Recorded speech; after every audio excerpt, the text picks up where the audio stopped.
Welcome to Stitchery Stories, where textile artists share their life in fabric and thread, inspiration, techniques, disasters and delights. And I'm Susan Reeks, enthusiastic embroiderer and textile art dabbler who also loves podcasting. So take a break and enjoy our light-hearted chat, and please share with your friends so they can enjoy it too.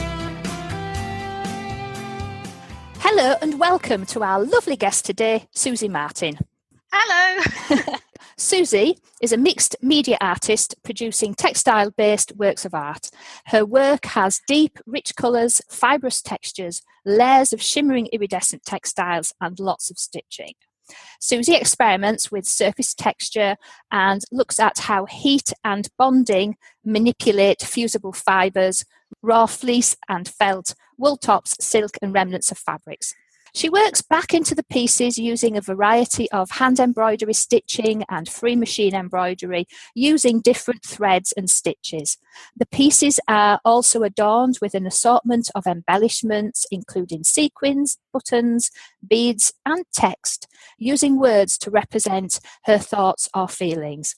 Her current work in 2017 has been inspired by the Women's Solidarity March and the slogans and text use.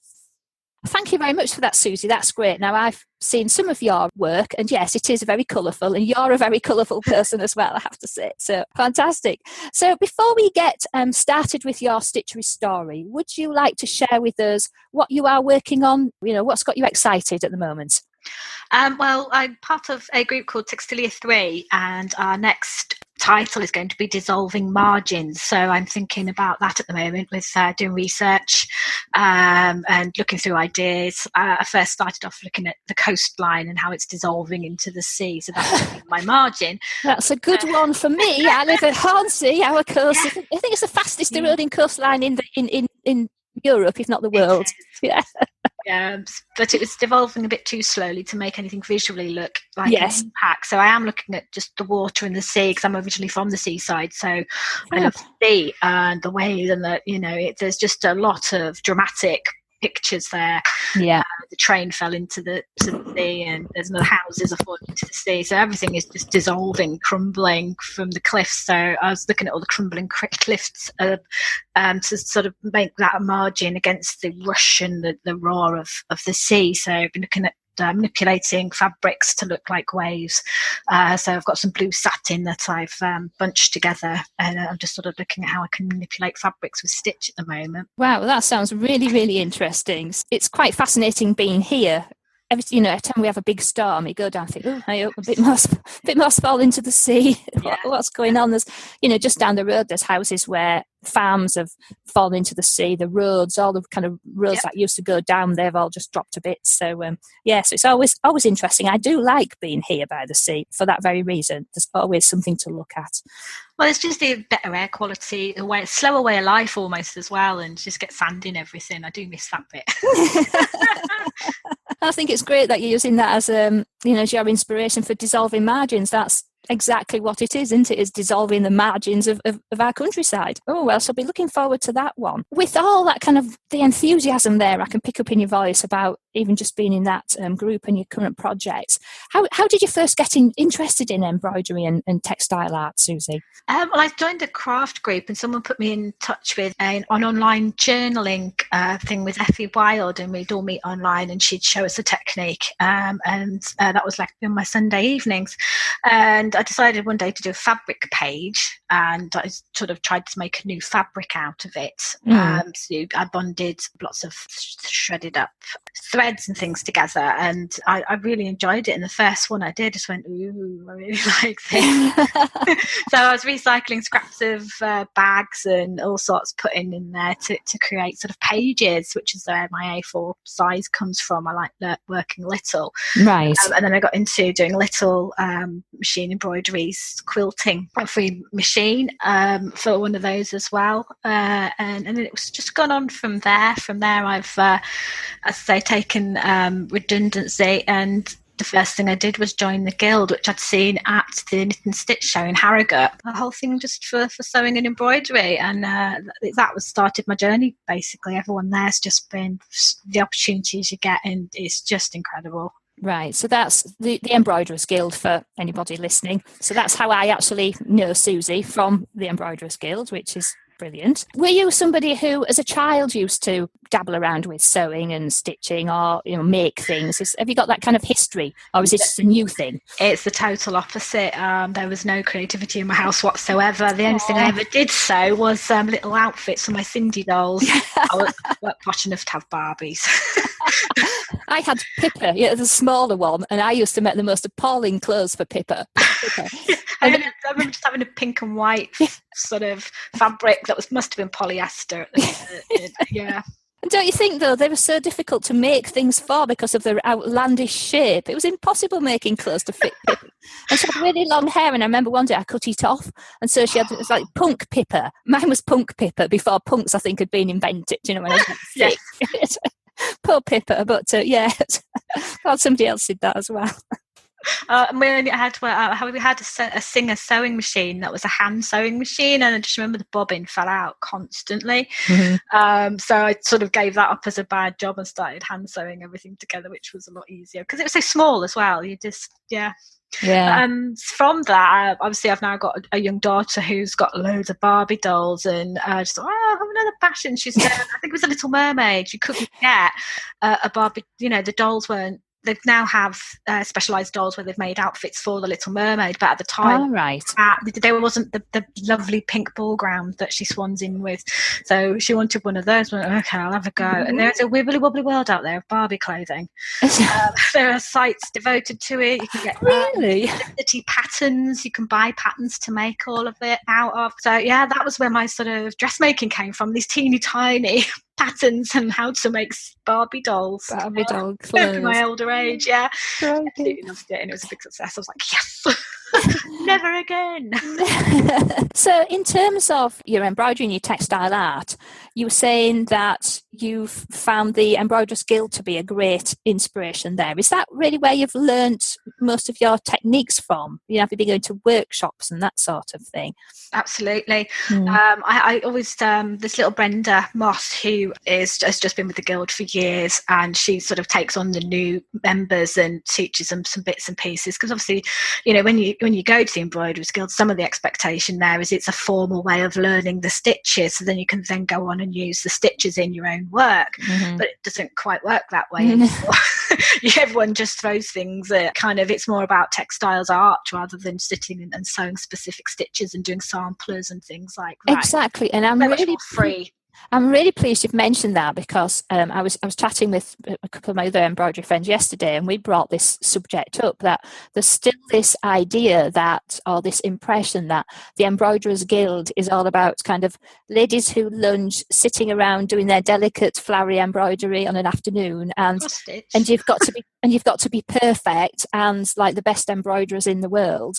And so in some respects that can put people off. So it's really nice hearing from you that you kind of almost started from scratch, learning from somebody at the Guild, and kind of going on from there without feeling as if there's this pressure of perfection almost. Well, that's kind of why I joined, but yes, no, it's not like that. There is still that element there. You can learn formally the things, but no one really uses it anymore because there's no need. You don't need to know those stitches to create textile art anymore. However, if you did want to learn, you can still do that, but they don't do the qualification that you could get from it at one point. There's people used to do City and Guilds. City and Guilds, that's the one. You now have to go to college to do that. It's not run through the Guild anymore. There is no formal sort of education in embroidery anymore, unfortunately, because it's falling away by the wayside. You do your embroidery as part of a textile course, that's right. And I think really you just made a good point there about all the stitches. I look at the things I produce at the moment,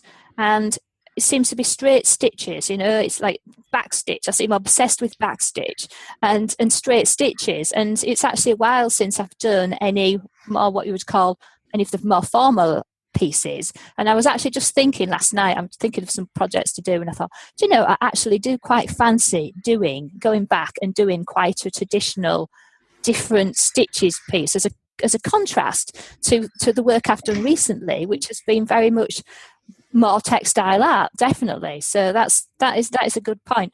I mean, we're just in the Hull and East Ridings, very small branch, and we just kind of like help each other and do things. But we've got some very good formal embroiderers in our small merry band. But we do a mixture of things as well, So that's a good point. You don't have to know all those fancy stitches to be able to actually create some lovely art. However, I'm an absolute addict to stitching, and I've researched. I went through the A to Z of the how to embroidery stitches, but Brenda had another one which had more in it, so it kind of just, I can't remember how to do that one. Oh, you've brought me out of my shell a bit more now. Jan and Jean Littlejohn, Jan Beanie and Jean Littlejohn, yes, done workbooks, and there's one called A Tale of Two Stitches. I really highly recommend you have a look at that if you want to learn some new stitches. That's the workbook to get. It's a sorbello stitch and the ladder stitch, and it looks at how many different variations on a theme that you can possibly do, and that's kind of like how I like to do. I explore kind of how far can I stretch this stitch, and how many different, if I use embroidery floss or a Chanel ribbon, what's going to make what you can do with it, the differences. And obviously I like colour. Yes, I like about colour. I'm a real thing for colour. I can't do subtle. I've tried sometimes, but really it's not me. These lovely cream things, and no, I can't do it. I just natural can't. Browns and rust. I did it, and it's like, but it just needs some orange on it. Yes, get some pink in there. We need pink. Well, I've just changed my colour schemes. As you probably know, I was obsessed with the purple, pink and teal, but I've sort of decided, right, I'm sick to death of the sight of those colours now, and I'm now doing sort of fiery colours, so it's all reds, yellows, warm oranges, bit gold in there for sparkle. And I'm just really enjoying doing that. So that's going to be interesting for your seaside theme then, isn't it? Yeah, that's true. I know I do have an extensive blue collection. I'll look to see what you've done with that one then. Right, so you've mentioned the Embroiderer's Guild. So basically, who or what have been major inspirations to you as you've kind of started on with your textile art journey, and also currently, who inspires you, Susie? Well, obviously, I'm from a formal artistic background, so I have always kept journals of you're a proper artist. But it's not been in embroidery or textiles. It's been very much fine art, printmaking, painting, and drawing. I love to draw. I'm a real good draftsman. Right. I really went back to how do you do drawing. So these people say, I can't draw. I'm kind of the opposite. I love to draw, and I love drawing. So drawing with a sewing machine is just so much fun to me. How to do that? Move it. You can do it with a pencil. You can move a hoop in the same way. It's just kind of making sure you draw it out with your pencil first, and you'll find that it just works the same way. It flows, isn't it? You've got to relax. I think that's the main thing. Yeah, and practice. It's like anything, isn't it, Susie? You've got to practice. That's right. Don't have any end product in mind. Also helps. Yes, and then you're not stressing yourself out as to, it doesn't look like it's supposed to do. As I say, nobody knows what it's supposed to look like. Well, with the techniques I use, I can't predict, because the way the heat works on certain fabrics, you just never know what you're going to get. And every stitch that you put in just adds another element to your piece of work. So you can never know, unless I'm working, for a cross stitch to a picture, and that's what it's supposed to be. Then exactly. But apart from that, no idea whatsoever. Yeah. Going back to my inspirations, yes. I've always loved Klimt's and Egon Schiele for their patterns and shine and colour. Yeah.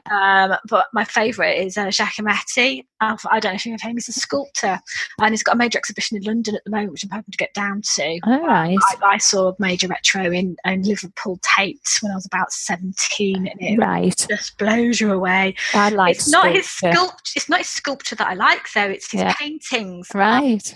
They're quite small, but he tries to draw the space between him and what he's looking at. So he isn't drawing a surface of anything, but because the surface is just very structured lines and a very pale palette as well. And I just love the structure that he tries to get there. And it's a new way of thinking as well. That sounds interesting. Space in between the sitter by using lines. And I just love that. Lots of depth to them. So have you managed to, do those inspirations find their way into your work, do you think? Definitely. Klimt, definitely. I love all the swells and the patterns and the gold glinting off. Yeah. I saw a major Klimt exhibition again at the Liverpool Tate about 5 years ago, I think it was now, and it's going to be the last time it's going to travel anywhere because it's now getting very, very precious. Right. And so they won't be able to move it from Vienna from now on. Oh, well, that was lucky then. It's just glinted off the walls. You cannot, even these reproductions don't get how rich these colours are and the texture of the paint, and as I say, it just glints off the wall. It's beautiful done. It's just, you have to go see the real thing. Well, I'll look that up anyway. So in terms of, you've got your inspirations, you've got your projects, and you've mentioned some already, but can you kind of share with us what do you think what are your favourite techniques, Susie, and why do you like them so much? Oh, I haven't got a favourite. I couldn't narrow myself down like that. I'm a terribly excitable person, and it's whatever's on my table is I get obsessed by it, and then the next thing, but I just get inspired by so much, and just couldn't pick a favourite. I do like to melt things, I must admit, but right. I think free machine embroidery is the one that I love doing the most, but it never seems complete because you can't really, unless you're couching things down, you can't get a lot of nice chunky texture, so I tend to hand sew back into it to give back any texture, because I work with a lot of wool tops, and of course it starts off nice and fluffy, and as you start to put the machine embroidery on, it squishes it all back down. So to try and get some more texture into that, I will put a lot more hand stitching in. Because once you've discovered French knots, that's it. The whole thing just gets covered. I like to put 4 different types of cotton together. Well, I say cotton, threads. Yeah. Like metallic thread, shiny threads, glittery threads, and make up my own colour. So within one French knot, you'll have 6 different things glistening out. And then I'll put like a matte thread next to that, just to show a different texture, balance in there. And I'll use a bigger needle as well to create bigger knots. So I have to say, I like French knots, but a friend of mine, she detests them. Oh God, French knots! I did a whole thing of fennel last year, all French knots, and I did a thing. We did a branch project. Did you have that one at the Bankfield Museum? Yes, the fennel. Yes, that was part of our branch banner, actually, that we're doing. We're doing that herb, so that's why it wasn't it was just in its soup. It wasn't finished because it's actually going to be part of our branch banner. But yes, that was all French knots in. Kind of, that was the most subtle I think I did there, like subtle shades of the same ish colours. But I love French knots, they're brilliant, but a friend of mine detests them. Oh, French knots, she hates them. So we've got machine embroidery and things like French knots. Now, burning things, that all sounds interesting, and melting things. How does that fit in with everything, Susie? Because I fiddled about with some of those techniques, but it's something that I'm always dying to have another go at. But most of the ladies in our branch are kind of more traditional, so I'll have to come and see you.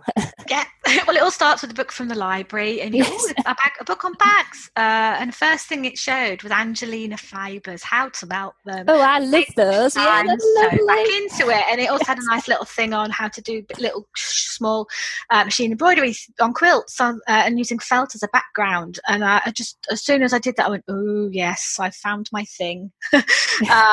And that's where it all started. So bond web, you layer all your things on. That's how to make your next bit of fabric. That's where it all comes from. So I was doing a book cover for my art journal, and again it was like, I want to make a piece of fabric out of all these bits, because I'd done a bit of patchwork, and of course you get loads of bits left over. I kept all the bits. I'm terrible at throwing anything away. So I stuck all them down on bond web and went over it with machine embroidery, and it's the amount of things that you can now melt onto it. There's Angelina fibres, Crystallina fibres, and you can kind of card it all together. If you pull it together, you can create your own shades, and you can mix in the Angelina fibres with silk fibres, and it's just experimenting and seeing what happens. You never know what you're going to get, because that's the interesting thing. Once you put the iron on, it's going to melt however it's going to melt, and Angelina fibres will only melt with 2 other Angelina fibres. So unless you've got other bits of bond web sticking it together. So I'll take it off the backing sheet and add it in a layer so that the layers kind of sticking to each other as well. I've got powder glue as well, which I think was originally for hemming. Yes, I've got some of that. It is, yes, it's the hemming. It was. It's hemming. I've got a little pot of it, hemming glue or something like that. Yeah, so just shaking it. So little bits are going to get stuck together, and you don't know where that's going to happen or how it's going to melt. Sometimes it can be just so tough and encrusted, you're not going to get any sewing machine through that. But you can soon pull it all off, cut it up, and start again. Which is kind of what they teach you on a degree course: is unlearn everything you've learned. So you've got this perfect piece of paper, and it's like you get told to rip it in half. That's the first thing you've got to do. You're like, what? Yep, stick it back to together with masking tape. Okay, and then rip that again, half again. And you're like, but.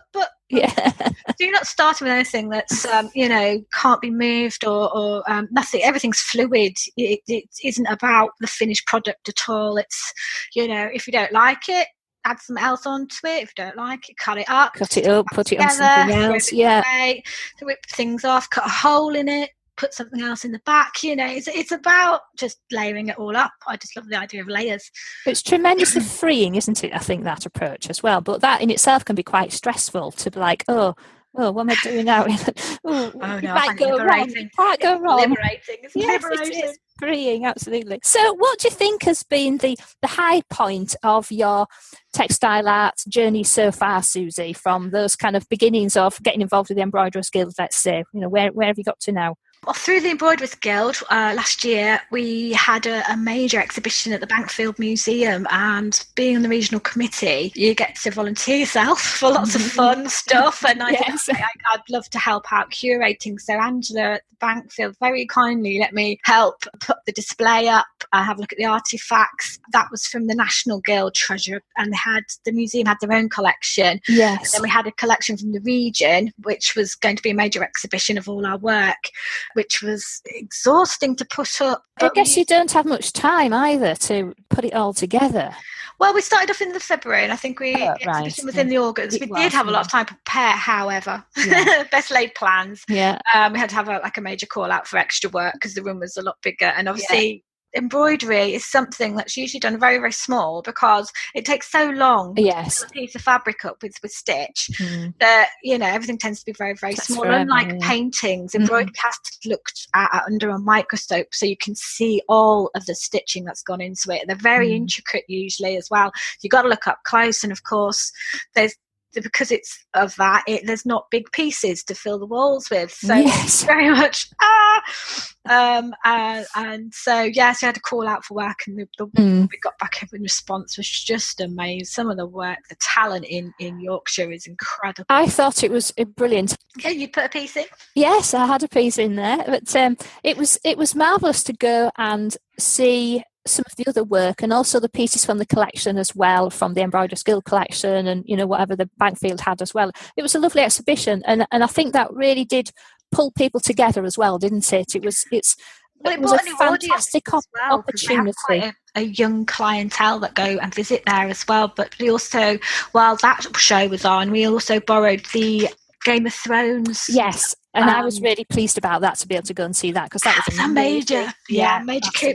Well, it's the only museum I know of that's had a room big enough to actually manage to display it to its full potential.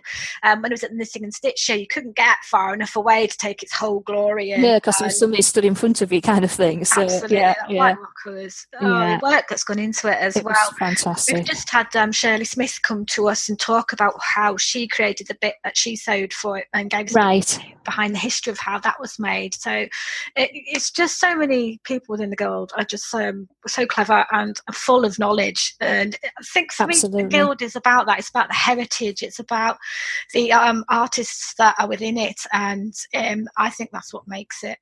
It certainly does. I mean, I've got Shirley down. I'm just going to get a date with her to have a chat with her as well. So, oh my goodness! So we'll get some stories there. more stuff out of Shirley.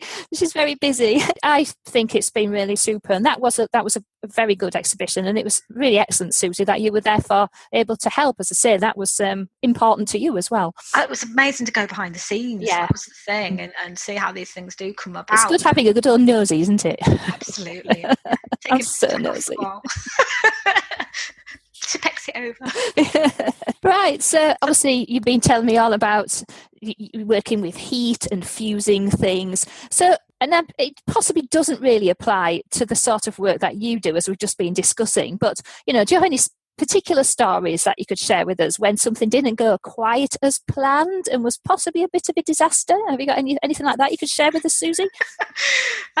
Yes, last month I was experimenting with a new type of felt, and it got set on fire. Set on fire. But I'm obviously health and safety, so I had my fume mask on and I had a bucket of water that I quickly sort of shoved it into. Coming off it, and the smoke alarm was going on. Oh, no. I bet it smelled lovely as well, didn't it? Well, I managed to kind of make it smell nice again and sew back into it, and I really like the crusty texture in the end. It was really hard to sew back into, but I'm gonna have to have another go at melting it on purpose this time with the heat gun. I'm not so good with heat guns. Irons, I have 3 irons all just caked in stuff. So that's been my most fun thing to date, was to set it on fire. But as you say, it's inspired you to have another go, and and you've used it. You've carried on using that piece, have you? Then yes, it was on display as Textile in April. Fantastic.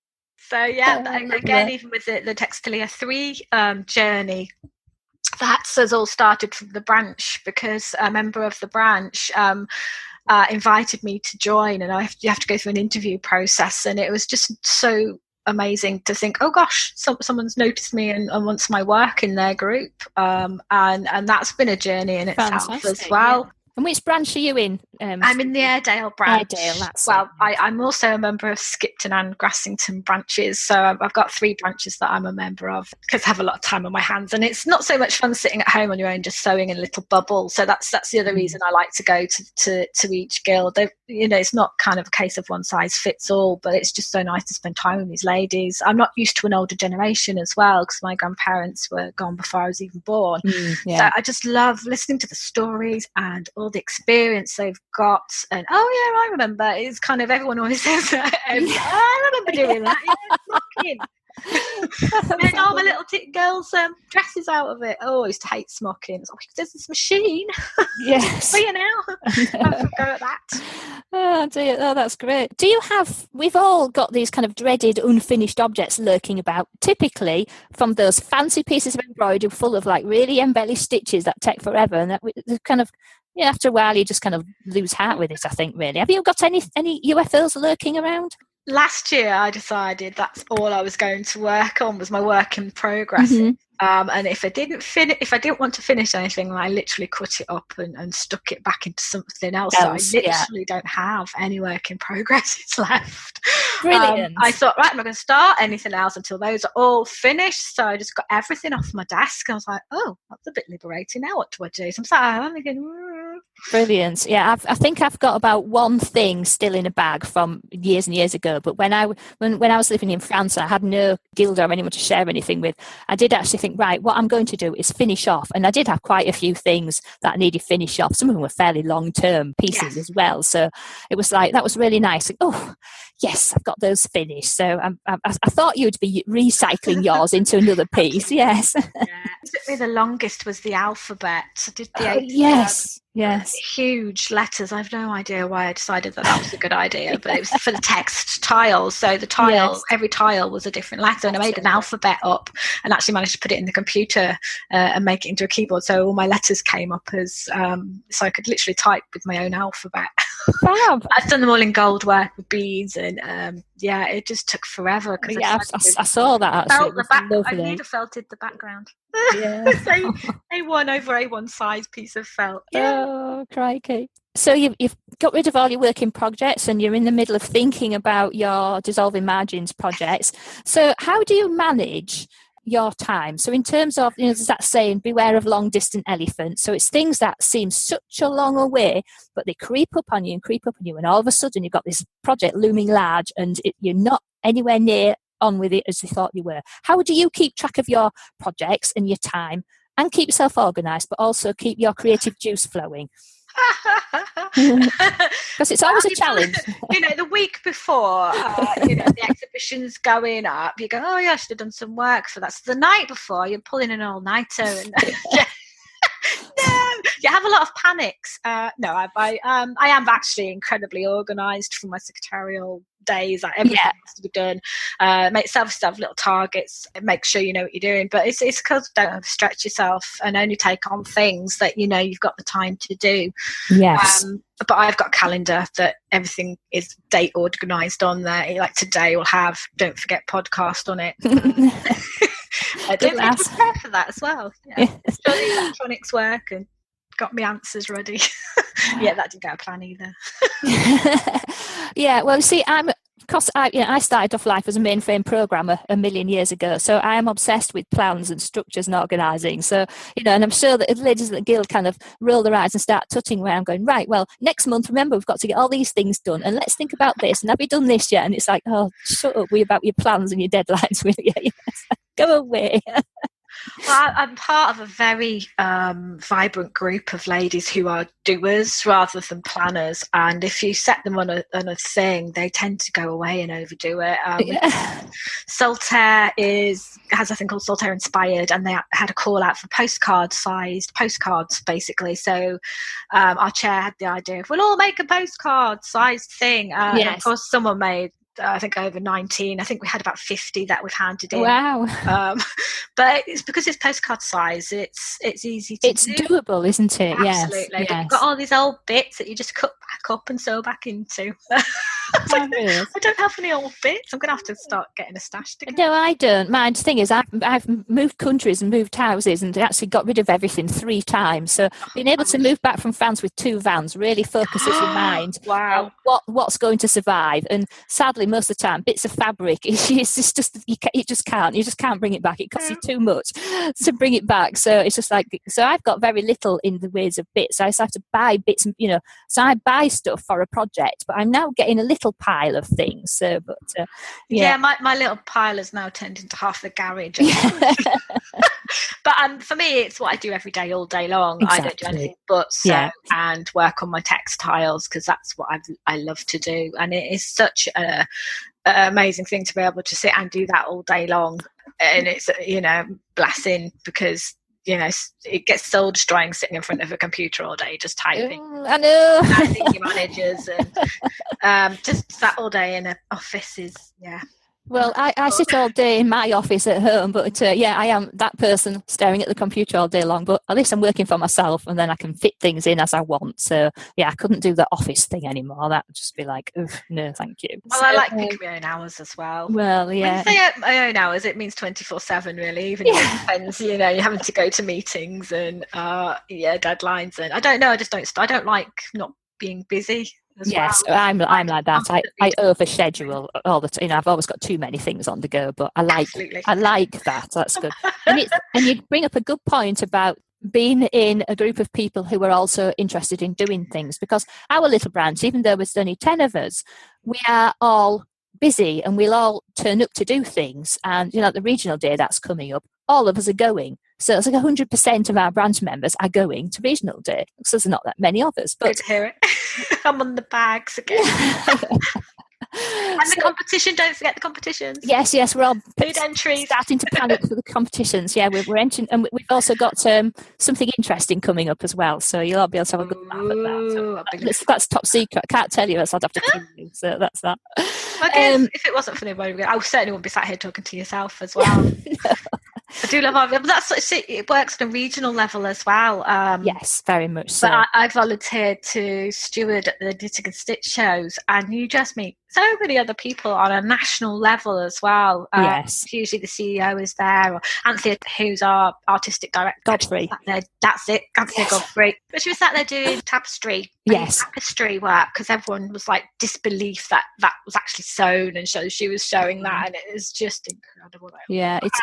I've really enjoyed that aspect, and I do enjoy, and I would actually like to get more involved. I kind of overscheduled my volunteer work as well, so I was kind of busy with scouts and school government, but I've kind of pulled back a bit from those things. So I'm no longer chair of the PTFA. I've resigned my reins for that, to make way for you see it gets to that point, doesn't it? You think, right, kind of regional aspects of it, and the exhibition opportunities, and I personally love the Capability Brown exhibition as well. The piece I did finished up at the Knitting and Stitching show as well for that, so I was well chuffed. So it's going to a national audience. The amount of people that the Knit and Stitch attracts exactly. Thousands of visitors a day.